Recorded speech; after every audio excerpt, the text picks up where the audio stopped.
The great content just keeps on coming in MLB The Show 25. Today we got the Signature Series content drop, which is very good.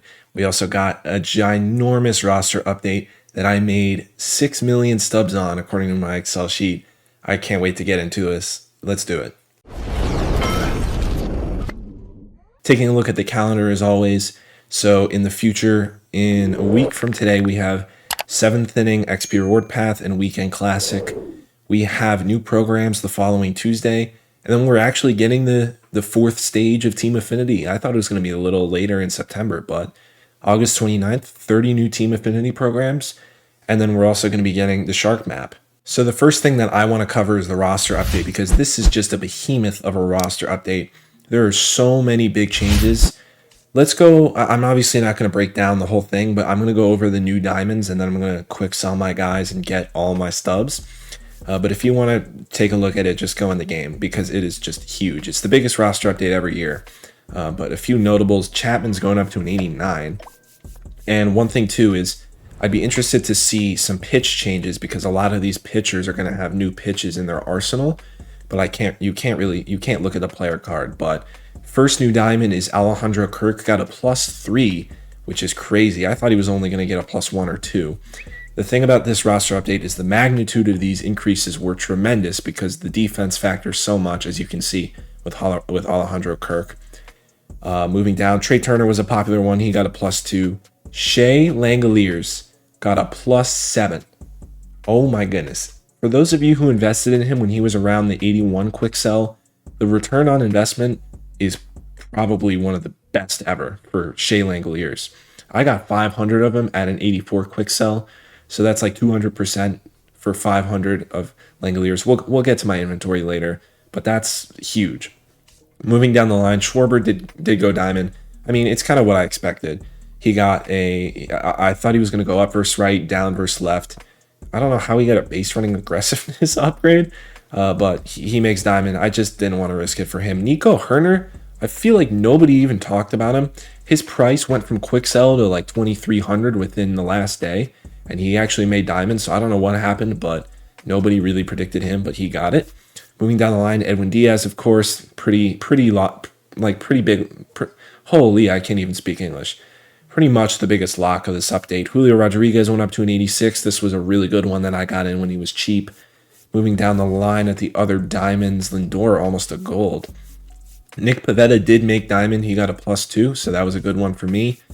We have Rafaela, got a +1, is now at 99 fielding. So that's crazy. Bryce Terang was a guy who I kept my eye on the last few days, but I wasn't too sure about his defense. But he ended up getting the hitting attributes to go diamond.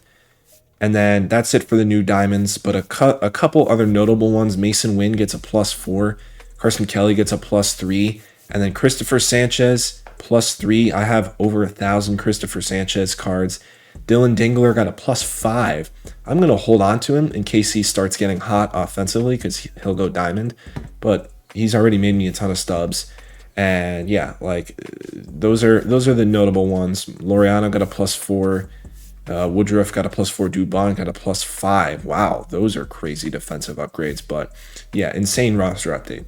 So I'm not actually going to quick sell everyone because I'm going to be making 6 million stubs. I don't know what the stub cap is in this game. I'm going to experiment after the video off camera. I think I've seen someone be over 5 million stubs, but I don't want to risk losing stubs. Basically, if you don't know what the stub cap was, in previous games, your account was maxed out at 5 million, and anytime you would gain stubs, it just wouldn't count. So I'm going to go right up to 5 million, and then off camera, just quick sell one by one until I hit whatever the stub cap is, if there even is one this year. But let's start with Shea Langoliers. 500 Langoliers at 87 overall, 4,500 a pop, 2.25 million. Give me that. Oh my goodness, dude.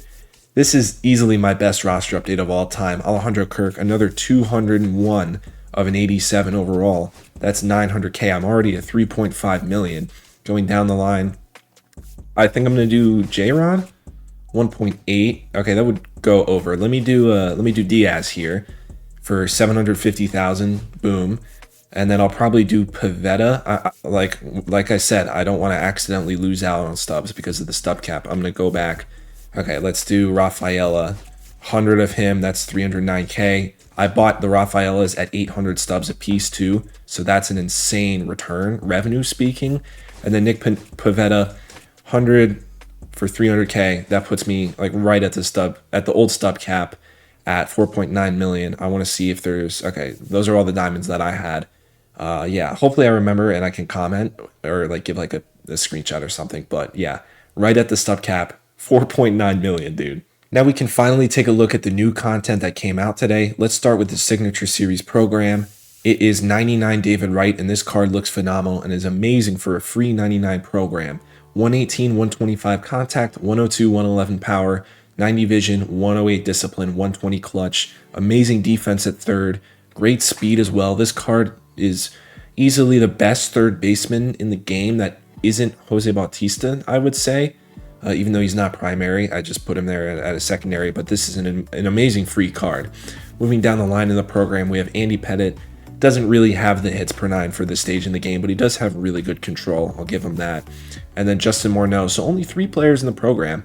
Great against righties, but not good against lefties for this stage of the power creep. You have all these missions. It's kind of like the same as the prime. And then we have the pack, which I'll just go into the pack now because there aren't too many players. We have 2 rare guys, which is Bernie Williams. Oh my goodness, this is a great card. Switch hitting center fielder, maxed out contact and clutch with power, 95, 104, 107 vision, 112 discipline, goal defense, decent speed. That is a beast of a card. But this is the card that I'm really looking forward to. Jake Arrieta, the 87 from the first inning XP reward path. I had in my team until like mid-June. I loved that card, and I cannot wait to put this card right in my rotation. 114 hits per 9, 109 clutch, 103 Ks per 9. He doesn't have outlier, of course, but he still throws really hard. Great speed differentials, great pitch mix, amazing control, elite break. This is probably a top 3 starting pitcher in the game, and he's going for a lot. Now let's take a look at the mid-round. Reggie Sanders. This is a great 99 offensive outfielder. You know, he's across the board, can pretty much do everything pretty well. Fielding, speed, hitting against both sides. That's a great card. Prince Fielder. 116, 100 contact, 125, 100 power, 125 discipline, 107 clutch. Not going to have good defense, but it's first base, so it doesn't really matter as much as any other positions. Mark Davis, a reliever with 45 stamina. That is actually very valuable, and he could have a little better of a pitch mix, but he has great per 9s and great and maxed out pitching clutch. We have Matt Cain. Yeah, probably not going to be that good. That Ks per 9 at 86 is just not good enough for this stage in the power creep. But maybe he'll be solid with good clutch on that card. Mike Lowell destroys lefties, decent against righties, 100 clutch, goal defense, can only play third. And then Tony Clark. This is probably going to be a fan favorite. His cornerstone was a fan favorite, and he has a great swing. This is a nice switch hitting first baseman if you need to upgrade in that position.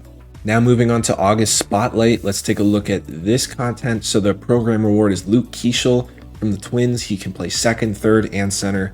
120, 105 contact, 107, 97 power. Great vision, discipline, and clutch. Defense, not the best, but it's not atrocious, and he has an insane speed. So this is another great free 99. You can basically now build a full team of free 99s that will be able to compete with any team in the game, really. Let's take a look at the Tops Now cards really quickly. Jerickson Profar destroys lefties, decent against righties with maxed out fielding after that insane home run robbery. Andrew Kittredge, this is a really good reliever. Slider, sinker, four-seam splitter. Hits per 9 and clutch are a little lower, but 125 Ks per 9, of course, because he threw an immaculate inning. Let's take a look at the pack players. On Abner Uribe.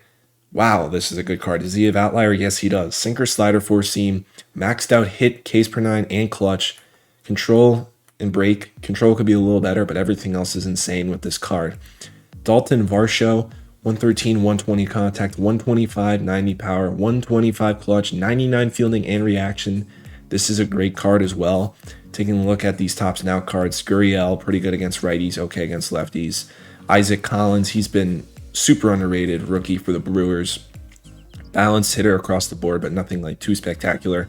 Another guy with 99 fielding and reaction. And he can play 4 spots with the switch hitter too. And then the last Tops Now card is CJ Kifus. I don't know if I said that right. Overall, pretty good contact and clutch, decent power. Can play the corners and first. I also want to go over the new mini seasons. There's a Johan Santana in the mini seasons, but he hasn't been discovered yet, obviously. 4-seam circle change slider, sinker, cutter, good pitch mix, insane control, great break. He does have a little lower of hits per 9 in pitching clutch, but it's fine. It's fine for right now. This card probably won't be usable in October around that time, but he's definitely usable right now, and he's free. It's a good 99. I also want to double check. Were there two? Yeah, there were other cards. Don Baylor, 110, 100 versus lefties, 99, 98 versus righties, 104 clutch. Not the best defensively, but insane speed too. And then I think LeMahieu. Yeah, LeMahieu was the last player in the mini seasons. High contact, vision, and clutch. Great defense as well. Can play second, first, and third, but doesn't really have power. This is kind of what I expected out of LeMahieu. But yeah, I think that's it for the mini seasons. And of course, there wouldn't be a content drop in MLB The Show 25 without a collection. So it's basically, this is kind of similar to the Prime content drop, where it's like a little smaller, but the cards are great. Beltran and Kluber both qualify. I'm assuming they're going to be dropping more Signature Series cards as the year progresses, as we're having a lot of lag, just like the Prime series. But yeah, so 7 cards will get you this 99 signature Darren O'Day. This card is going to be so glitchy. Maxed out hits per 9, maxed out clutch, 120 Ks per 9. He has that submarine motion that we all hate. He has insane control, so his par is going to just be crazy. And then the break is also amazing. This card is easily going into my bullpen. And then the final reward is switch hitting, catcher, or Hey Posada. 116, 125 contact, 112, 106 power, 120 discipline, 120 clutch. He's a goal defender across the board. He's a switch hitter. He only is catcher. Comparing him to Cal Raleigh, it's honestly just your personal preference. Cal Raleigh is obviously a better hitter, but Posada is obviously a better defender, and he's also still an amazing hitter. So it's kind of your preference in that case. And then lastly, it also wouldn't be another MLB The Show content update without another chase card. And we got 99 Babe Ruth. This card art, I just gotta say, the little, effect that they did to remove the color, because he played in this is of the 1928 season, and just making it black and white like it would be back then. That little thing is just so sick. I just have to point that out. But this card is phenomenal. He's obviously not, I don't want to say he's an endgame Babe Ruth, because the endgame Babe Ruth always has 125 for literally everything, and his contact isn't 125. But I mean, this card is still one of the best hitters in the game. 116, 118 contact, 125 clutch, 125 for both power numbers, 125 discipline. He's a goal defender. He doesn't have first base though, which I'm really pissed about, because he would easily go right into my first base spot. So I'm going to have to make a tough decision. Someone's got to get benched for this Babe Ruth, or maybe I just won't spend the 400K, even though I have freaking 5 million, soon to be more than that. But yeah, this is an insane card that is probably one of the best hitters in the game. So yeah, that's going to be it for this video. If you guys are new here, follow me on all my social medias, Instagram, Twitter, TikTok, but most importantly, make sure to subscribe on here on YouTube. So yeah, see you guys in the next one. Peace.